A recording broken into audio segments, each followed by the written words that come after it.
everyone, this is Sarah Purdy. I am the Book Division Manager and an editor here at The Right Place. Today I'm going to talk about a program I use every day as I work on editing jobs for our authors and business clients. Microsoft Word's Track Changes feature. This is a really handy tool if you're looking for a way to clearly show edits to a document when you're working with another person. And in this tutorial, I'm going to walk you through the basics of track changes using the document you see on the screen.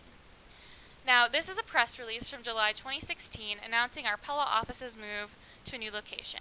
And I've added a few proofreading mistakes that we'll now fix using track changes. Actually, before I start editing, I need to actually turn on the track changes feature, and I can do that by going to the review menu on Microsoft Word. Now, I'm using Word 2013, and so you can see the menus are arranged as a series of tabs across the top of the screen. In other versions of Word, the menus might be organized as drop-down lists, but no matter what version you're using, you're always going to want to find the review menu. So I'll just click on it here, and there you can see the track changes feature here in the middle, and to turn it on, all I need to do is click the button. Now on to the press release.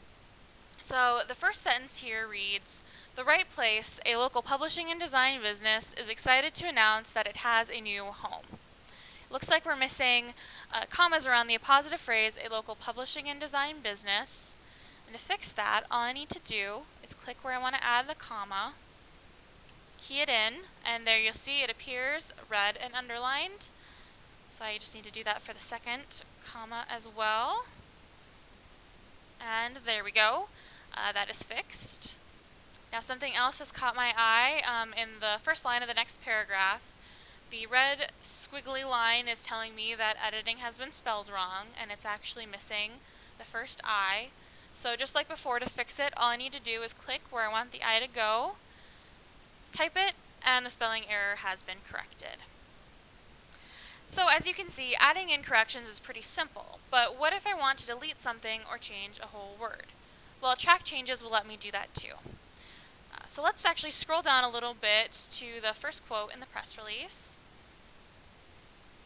So the quote reads, "The move is a great fit for the right place. The new office offers more space and the opportunity to be in close proximity to other creative people working in a similar field." Well, it's a great quote, but what if I want to change the word field to industry? I can do that by clicking after field, backspacing through it, and typing in industry. Alright, looks good, but looks like in the first sentence of the next paragraph, this green squiggly line is telling me that something's off. So it looks like I've actually inversed the phrase team members, so it's reading members team.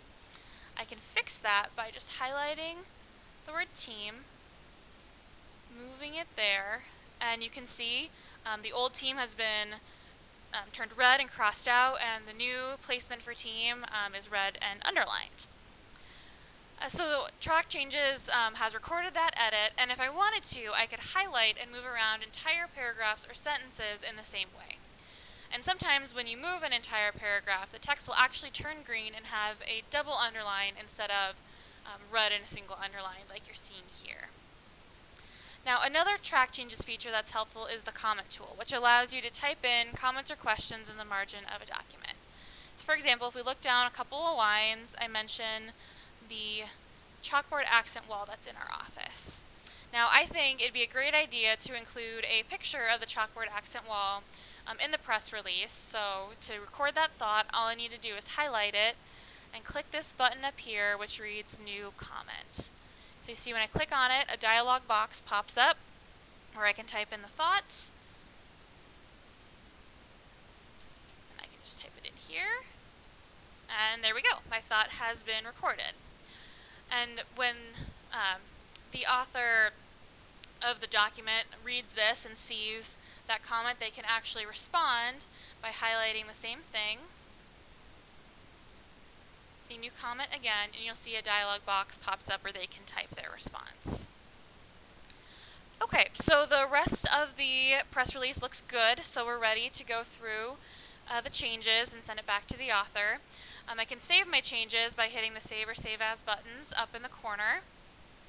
And then when the author actually opens the document, they will see all the changes that I added, and they can individually accept or reject each one by clicking on the accept and reject buttons up here in the review menu. So let's see. The first changes, they're going to want to accept those commas because they're a grammatical correction. So there we go. Of course, they're also going to want to make the spelling correction, but let's say they want to keep the word field instead of industry.